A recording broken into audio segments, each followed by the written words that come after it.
Today on the show we have boxing legend Ray Boom Boom Mancini. Anybody who knows boxing knows this guy after he turned out to be a great commentator as well. Let's just get right into it.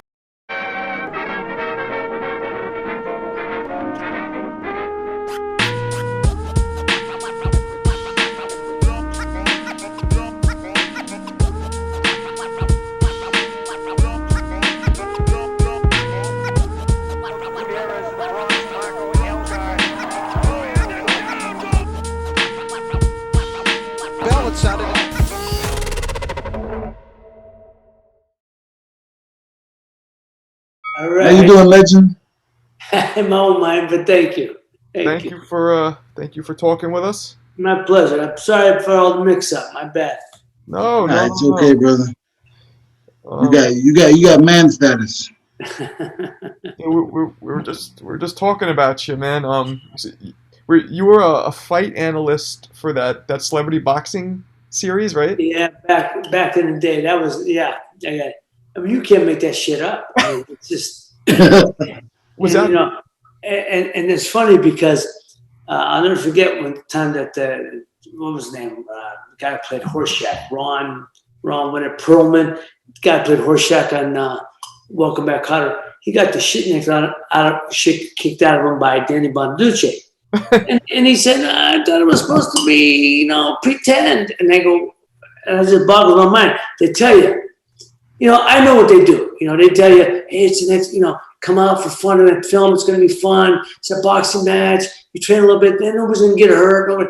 And then, they go out there and they think that that's what's going to happen. Mm-hmm. And then you get a guy like Danny Bonaduce, who's a froggy little fuck, and he goes out there and he says, and he can train a little bit, fight a little bit, smacking the shit out of him. And then he goes, oh, I didn't know. I mean, he hurt, the guys, Jeremy, these guys, they never got hit. So you get hit, Yeah, so their body starts shaking and stuff. And I'm going, what are these people being told? But I know what they're being told. That they think it's going to be for fun. That'll be for fun. Oh, man, come on. And it's all fun and games till you get hit, right? That's it. I don't think anybody understands, Jeremy. I don't think anybody understands the fight game or what boxing is supposed to be. What the fuck? Play boxing? What does that mean? Yeah, you don't play boxing. You get smacked. Jerry, it's like these exhibitions that happen. You saw Tyson and Roy Jones. Right. Yeah. I was offered right after that to come back. What? Oh, I was offered right after that. Would I be interested? And they wanted me to say if I'd come back and do it with Chavez. First of all, I said, would you come back do an exhibition? And a friend of mine said, fuck no. He said, well, I didn't tell you who it is with. I said, okay, who's it with? I said, Chavez. I said, fuck no. Why? And I said, well, why? And he offered some stupid money. I said, look, it don't matter who it is. I'm 60 years old. Who the fuck wants to see a 60-year-old and a 58-year-old do it? Not only don't I want to do it, I don't want to see it. I don't want to see it. It's a young man's sport. It's a young man's sport. Yes, it is. So how do you feel about these fighters trying to come back now? Chris Bird, Yeah. De La Hoya. Well, first of all, De La Hoya, you know what? Mark Riegel had an article. I read it today. He said it the best. He said, De La Hoya, why would De La Hoya have to do it? Why? There is no reason. Talk about ego. Well, ego gets you your ass whipped. That's what ego does. In life and love, gets you your ass whipped. Yeah. And he thinks he can come back. Then he's going to do it against a UFC guy. Oh, are you shitting me? All right, man. I guess who gives a shit? So he wants to, and then he's blaming these other, the thing about De La Hoya, I'm not a fan of De La Hoya. So let's just, I'm not a fan of the guy. Okay. And so he puts this shit out there that, when McGregor and Mayweather did it, they're killing boxing. It's an embarrassment to boxing. It's this, that. And yet, here's a guy, he can't get out of his own way. Well, the thing with De La Hoya, too, is I don't think he's doing exhibition. He's trying to really fight and get sanctioned. Yeah, but that's what I'm saying. Yeah, but they're trying to do it against a UFC guy. Yeah. I mean, come on, man. Stop. No, those guys are tough. I mean, they probably can't box to save their life, but they're tough. Well, Jeremy, I did Brazilian Jiu-Jitsu for 12 years, right? So I worked with a lot of guys. And I worked with these guys. Yeah, these guys, none of them could take a shot because 80% is on their back, 10% is kicking, 10% is grappling, and then they try to do like 5% boxing.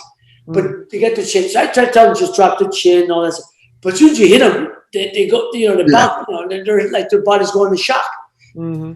That's why they're not used to. And I tell them, you can't train for that, man. So on their back, that 80% is on the back, and then they have, like I said, 10% is kicking. They're not used to getting hit. Yeah. So these guys, I'm kind of what kind of fighters or athletes they are. When you're in the, yeah, it's all fun and games to get touched on the button. Well, here's the thing. That's what I love, and this is the crazy thing to me. Mayweather did with McGregor, right? Every other genre, McGregor kicks the shit out of Mayweather, but he got to convince him to do it boxing, right? Every other sport, whoever De La Hoya is going to pick will kick the shit out of him, but they're going to do a boxing match. Because why, man? Why would you guys go and be embarrassed like that? Why? Why are you not a fan of De La Hoya's in general? Because I'm a guy about character. I don't think he's that great character. He signed with Bob Arum or Shelly Finkel. I'm not Bob. Shelly Finkel. Shelly Finkel flew him and his family to the Olympics, paid for his mother's funeral, paid for this, that, and then he goes with Bob Arum. Okay. Right, that's what the job. And then later on, his excuse, well, I'm just a poor kid from East LA, I didn't know better. Kid, that's the fuck that you say. How about this? How about man say, hey man, yeah, you know what? I took the money. At the time I thought it was the right thing to do. But then Bob made me a better offer. And then the fuck wouldn't even pay Shelly Finkel back. Didn't pay, but then eventually he did. Because Arum made him do it, but he didn't do it for years. Right. You know what I mean? That's shit. No, you got no character. Yeah. And then through the years, it just look, kid, good fighter. I'm not looking at him as a great fighter. Good fighter. 12 rounds. Hey, the brother was flat out, tapped out after 12 rounds. Try to go 15, the true championship distance. Yeah. What's he gonna do with that? What's he gonna do with that? Yeah. Is he gonna beat Ray? He ain't never gonna beat Ray. Ray slapped the shit out of him. Is he going to be Tommy? Tommy would have stressed him. That'd have been easy for him. So Marvin, the four guys, ain't even Marvin. Marvin was a middleweight. The four guys, Duran would have turned around, bent him over, poked him in the ass. And what would Benitez have done? Benitez would have just keep talking to himself. So who's he going to beat? He ain't beating an M4. No, I agree. 100% agree. He ain't beating an M4. So, look, I'm not – kid fight, good fighter, very good fighter. But, look, you tell me anybody that says fights the fight of the century, him and Trinidad, and runs the last 4 rounds. Yeah. And then after the fight, what does he say? Okay, give the last 3. Give the last 4 rounds, okay, but I won the first 8. Who the fuck says that? Who the fuck says give him the last 8? Give him the last 4 rounds, but I won the first 8. You got to close the show, man, in the fight of the century. You got to close the show. Yeah. 100%. He didn't beat Pete Whitaker. No, he didn't. Pete sold 2 tickets. You don't mean 2 tickets to this casino. You know that. I didn't think he beat. I tell you that. He didn't beat the guy from Nigeria. Ike Quartet. First 8 rounds. He come back. He dropped him last round. Ike Quartet won the first fucking 10 rounds. It was close. It was really close. Yeah. He didn't beat. He dropped on. So no. But that's not even the thing. That's not even the thing. It's the other shit. It's. I don't know the cat, so I don't even know the cat, so I can't say. So, but I'm not a fan of the kid as a person. No, I'm not a fan. As a fighter, he's okay. That's a special for me. It's not special, but he can fight everybody. But I will say this: he fought anybody they put in front of him.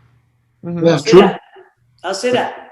So, and you in your career, you were a tough motherfucker. Everybody knows that. I don't. Look. As a fighter, Jeremy knows all you can do is fight who they put in front of you. That's all you can do. Yeah, but people have different. Styles and different personalities, and even now you're fiery. You know what I mean, and that's how you fought. Well, that's what I'm saying. I mean, look, I only know one way to fight. I don't know. People expect could I box? Yeah, in the gym, I look like Willie Pep, man. I slapped the shit out of guys in the gym. I go, people, man, sparring partners. I didn't know you could box like that. Yeah, I could box. Hey, are we rolling or are we doing? Yeah, no, we're rolling. We're rolling. We're rolling, bro. Oh, I give you more than you need down, but the other shit. Okay. All right, go ahead. Hey, man, unfiltered, bro. We like what you're saying. We love it. So, of all your fights, which fight would you say was your most gratifying fight? Winning the world title. Okay. Yeah. That's winning the world title. Okay. And what was the biggest letdown? Yes. The biggest letdown. I think the first Bramble fight. I lost that fight. I was, I just, it's a disappointment for me for a lot of reasons. And not that I lost because you lose, but how, it's because of going before the fight. It was a whole thing before, going into the fight. I was, what was the whole thing? Sorry? What was the whole thing before the fight? Well, no, I'm saying, I wasn't 100%. And there's no excuse. Jeremy will tell you, I don't know of any fighter that's 100% for every fight or any fight. Any fight. There's always going to be something. I don't know of any fighter that's 100%. So, but you do it, man. You ain't gonna. I don't know if any fighter thinks calling off a fight. No, man, you go in it because that's part of doing. You train that way. You train with the, But definitely, as a boxer, we live to a different code. Yeah. We don't cry about the hurt hands or hips or shoulders. No, we make sure that the show goes on as the fighters do. Maybe nowadays a little different, but for me, I'm the last end of your generation. We do. Yeah. I don't know. You every fight you go on 90%. You're not 100. Nah, and so I just I wish I would have I just wish my team wanted to call the fight off. I said no. We ain't doing that. I was trained to can't wait too long, and there's over 20,000 seats sold, and But like I said, you think you have an obligation? You got an obligation to the fans. The fighters got an obligation to the fans. So. You can't call off a fight just because you ain't feeling 100%. That's the I was in training camp a long time, and I thought, and I was ready for it. It's just my body couldn't perform the way it should have at the end. Jeremy knows I went out there first I hit him with a shot, like got right on the chin. He looked at me, he laughed because he knew I couldn't hurt him. I didn't have nothing. I didn't have. I hate them. I hate them motherfuckers. Man, you touch them, they just look at you like, that's it. Okay, that's it. Yeah, because I had nothing. That's it. That's all I got tonight, right? But I slapped the shit out of them for 12 rounds. I slapped the shit out of them, But if it's 12 rounds, I hold on to my title. That's why the true championship distance is 15. Yeah. Just touch them all night. I get it. The 13th round, I'll never forget. Griff said to me, my trainer, Murphy Griff, Ray, just move. I said, Griff, I got no legs. I can't. So, that hurts when you want to do it and your body can't do it, man. Yeah, no. In every sport, that hurts. Who would you say was the toughest guy that you ever fought? Lex Arguello. Easy. Lex Arguello is one of the greatest fighters of all time. Yeah. And you were getting in his ass. Well, again, after 12, I was winning after 12. Yeah. But that's why the true championship distance is 15. Those last three is a motherfucker. Yeah, and that's it. And so, but that's why I said I don't knock the fighters because it's only 12. The fighters can only fight what it is. But when they talk about all-time greats, to me, you can't talk about any of these guys being all-time greats in the era of 12 rounds, because the 15-round era, 15 rounds, the history changed the course of history. For instance, Joe Louis was way behind Billy Khan going into the 13th round of the first fight. Billy knocks Billy Khan out in the 13th round. Rocky Marciano's behind Joe Walcott going into the 13th round of their title fight. He knocks him on the 13th. Ray Leonard's way, way, way behind Tommy Hearns going into the 14th round of their title fight. He killed him, and what does he do? He stops him in 14. If it's 12 rounds, the course of history has changed. And I've said, if it's 12 rounds, I'm undefeated. I'm undefeated because I was beating Aguayo and I beat Bramble. So what does that mean? It don't mean shit. Don't mean nothing. You know what I'm saying? Right. You gotta finish. This is a 15 round. So when I hear about these 12-round fighters and these guys talk about all-time greats, I go, no. Great for 12-rounder? Yeah. Mm-hmm. Well, they go 15. Oh, no. We like to think they could, but we don't know because they never had to. No, I was actually scared of my first 12. I was like, I didn't, because I'd never been up that way before. I'd never done it. Nobody knows until you do it. Nobody knows until you do it. And then I did it, and I was like, I'm walking in the park doing around 12. You know, you have to gauge what you're doing, but I knew those. If I had to do those last 3, I don't know if I could have done it. I think it was probably just too much for me. I only fought 4 rounders. I mean, look, most guys, if you have to, it's the mindset, man. You just one run at a time. Who knows? But yeah, if you have to, you train for it, you prepare for it. It's a mindset, of course. What do you think about? Look at a lot of guys who are just 12-rounder. They're dead tired after 12 rounds. Mm. For what, man? For what? What do you think about why they cut it, the health risks? What do you think about that? Do you think 15? That's bullshit, man. That's not changed for health reasons. I think TV did it for viewing ships. You just said, Jeremy. People, very few know that. I know those for fact. Friends of mine who work for the networks. I know the guys at the network. That's a TV decision. That was never a medical decision. There's no substantiating proof at all in any capacity says 12 rounds is easier or better for you than 15. In fact, you want to know a statistic? There's been more fatalities in the last 30 years since the 12-round era than all the years before that. Mm-hmm. Yeah. Oh, wow. So what does that mean? It was a TV decision because TV said, hell, man, commercial time, we could run commercials, we could do an opening, we could do a closing. Because when I fought in those days, it was 5 o'clock East Coast time, 2 o'clock West Coast, right? If it goes to all 50, most titles of those fights at the 50-round era don't go to full distance, but some of them did. But if you did, 15 rounds, you got the opening, then you go right to the fight. You got 45 minutes of fighting. You got the 14 minutes in between, right? So that's 59 minutes, right? And then you got to try to do a closing, and you're already into the 6 o'clock hour, into the local TV, local television. So, ladies and gentlemen, do a quick interview after the fight. Ladies and gentlemen, thank you. Good night. But sometimes they didn't. Right. So Yeah. That's why they changed it. Yeah, it makes sense when you do the math. It definitely makes sense.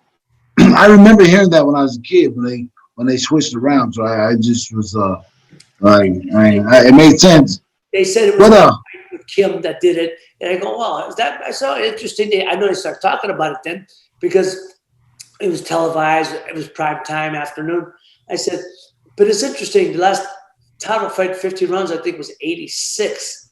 Mm-hmm. That's 4 years, man. That's a hell of a long time to wait. Boxing was so concerned about fighters' health and welfare. 4 years you're going to wait?"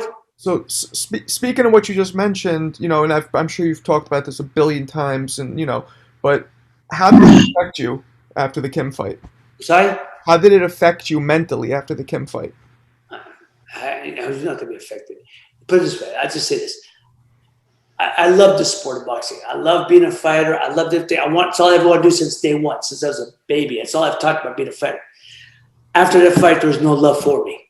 I had no love for it. It became a business. That's that point. It became a business. So when I knew I had my financial security, that's when I got out. I was 24 when I retired. I was only 24, but I had no love for it. So you didn't have a lot of fights for sure. No, I had 34 fights, but 34 fights in 5 years. I didn't have a lot of years. Jeremy, I only fought 5.5 years as a pro. Yeah, it was a quick 5 years too. One thing I'm most proud of, I was a champion from 2000, May of 2000, May of 82, June of 84. 2 years. In 24 months, I had 7 fights, 5 title defenses, 2 non-title fights, which is title defenses. 7 fights in 24 months is what? 1 every 3 months. Yes. For the most part, I was active. I think that's very smart. We had, do you remember Sean O'Grady? Remember him? Of course. We had Sean on, and he retired at 24 as well, but he turned pro at like 15. Yeah, exactly. And he had all the fights around Oklahoma City. Yes. He had like 50 fights for every fight. Got out. Yes. But that's the way to do it, Sean was a hell of a fighter. He was a hell of a fighter. And his father brought him up the right way with the right amount of opponents. And then when he got the fight, he beat Hilmer Canty, or Hilmer Canty beat him. I don't. I think he beat Hilmer Canty. Hilmer Canty for the I'll title. look it up. I think he beat Hilmer Canty for the title, I think. Okay. And then I forgot who beat Sean. Andy Gannigan beat Sean. Because remember, Sean beat Hilmer Canty for the WBA title. The WBA was pressuring him to fight somebody, whoever's number one contender. Where his father, Pat, said, "Hey, I got the fighter.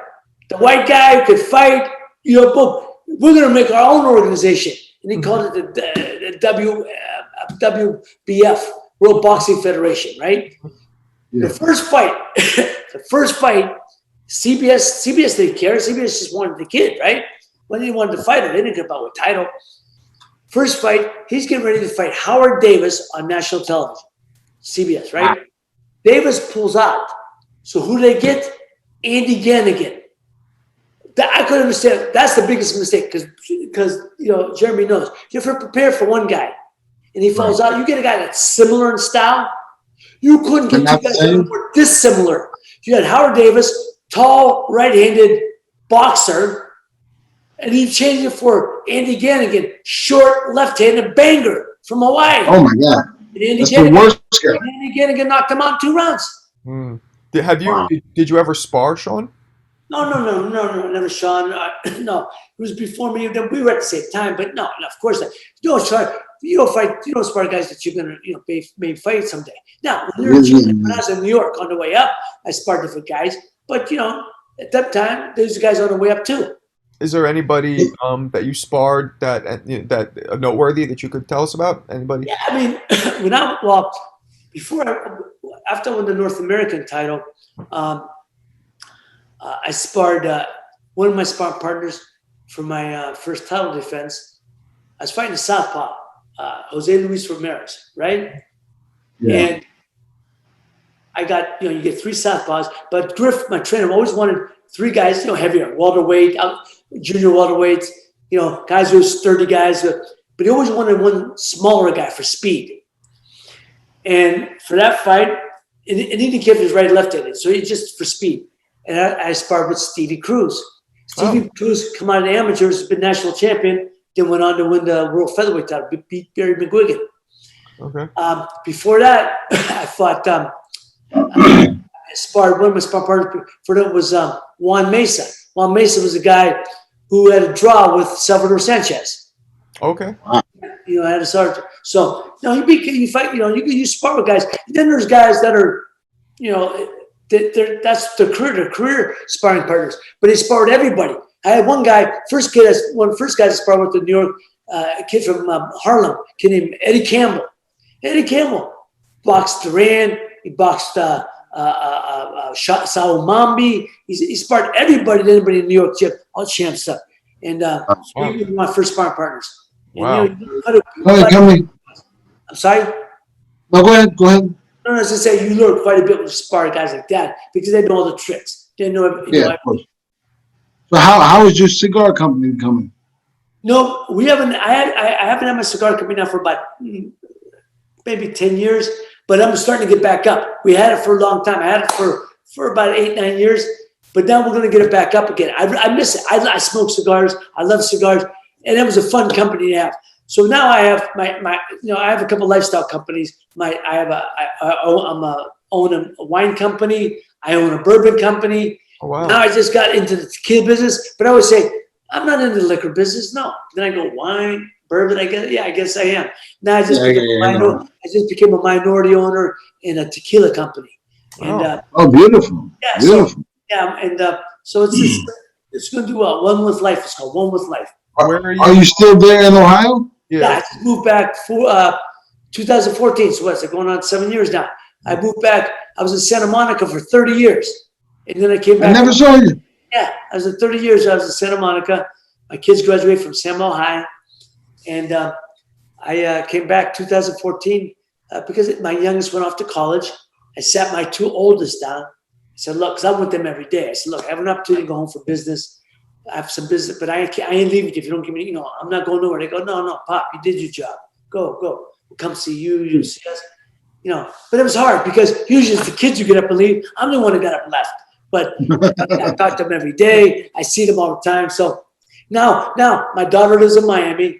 My one son lives in New York, and my other son's in LA. So Do your kids, You got the East and West Coast.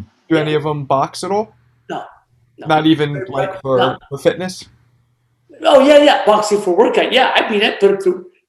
Excuse me. And the one thing I'm proud I'm very proud of my oldest son. When he was 10 years old, they said, are you going to be a fighter like your father? And he was a wonderful athlete. He was a special athlete.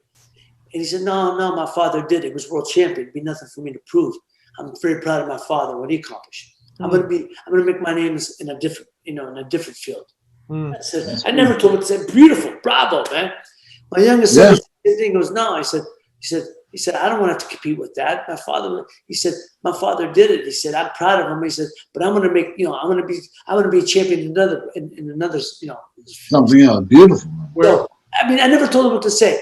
But my youngest said had one amateur fight. He just wanted to try. He had one amateur smoker, and they called it a draw because neither one he wasn't, sanctioned by USA, sanctioned, But he did it, and he said, Papa, I don't ever want to do it again. I just had to try it once. I said, beautiful. So, my kids train. I mean, it's, my one son's an actor. He does it for the physicality and the mentality of it, just to keep his mind and body sharp. And my other son's in fashion design. He just came out with a line just last Friday. Just came out with the line, it's boxing inspired. It's all athleisure, fashion and leisure wear. So you can wear for the gym, go right to get it, the store. If you had to go get a cup of coffee, go to a meeting. Boxing inspired. And it's called liveonthelegacy.com. It's everything is all e-commerce. Is that the son that's in New York? Quality shit, man. Quality stuff. Is that the one in New York? Yes. It's called liveonthelegacy.com. And it's quality stuff. So it ain't cheap, but it's one of them things that will last forever. So it's all fashion forward, boxing inspired. Where in New York is he? He's in the city, Upper West Side. Okay. Yeah, I'm in Brooklyn. I actually own a comedy club in Brooklyn, so if he ever wants to come by. What's the name of the club? It's called Eastville Comedy Club. Where at? What part of Brooklyn? It's right by the Barclays Center. Okay, because he's in Brooklyn all the time. He was in Green. He actually wants to move to Greenpoint. Yeah, shoot me a text. He was working, and I'll hook him up. He was working in the for a couple TV shows in the fashion department. Oh, a couple TV shows on HBO. And then he said, Bob, fine. I said, he got hired by the Sam Edelman company. He was the only male on all designing women's shoes on all women's designing team. And then he got furloughed after 2 months. And after that, and he was here with me this time last year. His birthday was the 26th, which was Friday. He came in on the 25th because I didn't want, everything was shutting down in New York and everything. So I didn't know what was going to happen. Yeah. He was here for 2 months. While I was here, he got this inspiration. He said, Pop, I'm going to do my own. I want to do my own stuff. And he started looking at my robes and my trunks and old training stuff. And he created this line, all athleisure wear, fashion forward, but boxing inspired. If you go on, you have to see it.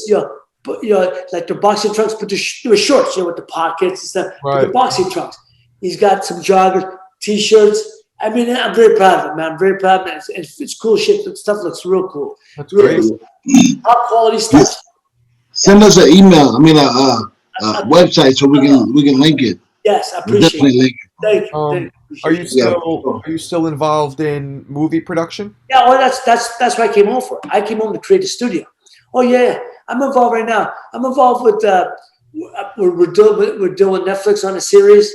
I got Nick Pileggi, writer of Casino and Goodfellas, as my exec producer. I got Chris Yakaitis, who's a writer for The Wire, who's a showrunner for The Deuce, as my showrunner. Oh, great! So we got the show in with Netflix. They love it. They like it a lot, and it's Youngstown for Youngstown. It's going to be called Youngstown. It's from the '60s to the '90s, and it's a crime drama. Crime drama, okay. Yeah, Youngstown is very historical for we're a very mobbed up town. We still are. Is it really? Because there's nothing near it, right? But nobody knows much about that part. That's why Nick Pledge got jumped on. Everyone knows New York, Chicago, even Vegas, but nobody knows this part of the country. And it's a very instrumental, very heavy part of the country. Mm. Oh, man, very cool. Well, we want to thank you for your time. But we had this is a great half hour. I'm so glad we got you so far. And you look great, man. Thank you, too, my brother. I don't know if you remember. I met you at the Goose and Gym, 10 Goose. I used to go there, knew Danny and Joe, and I used to go down there once in a while. And I seen you in the gym. You look, great, and you had you look great. Look, weren't you in a service? You were in the Marines. Weren't you in a service? No, not at all. Okay. I'm trying to think of somebody who was in the service to train there. But I remember seeing you with your shaved head and everything. Boom, about wasn't shaved on purpose. But hey, Jeremy, let me tell you something. I always felt bad for you because you were what they call a tweener, right? You were too heavy for the cruiserweight. Yep. We couldn't lose cruiserweight, but you were a smaller heavyweight. Were you about 95, 96? Yeah. And you were rock solid. So you couldn't lose 5 pounds to get down to cruiserweight because where are you going to lose it? You know where to lose it. Mm-hmm. Yeah, it was tough. I know. It was tough. Yeah. So not as tough as you. We want to thank you, man, and we'll definitely have you back again. Yeah. It's a great conversation, man. I appreciate that.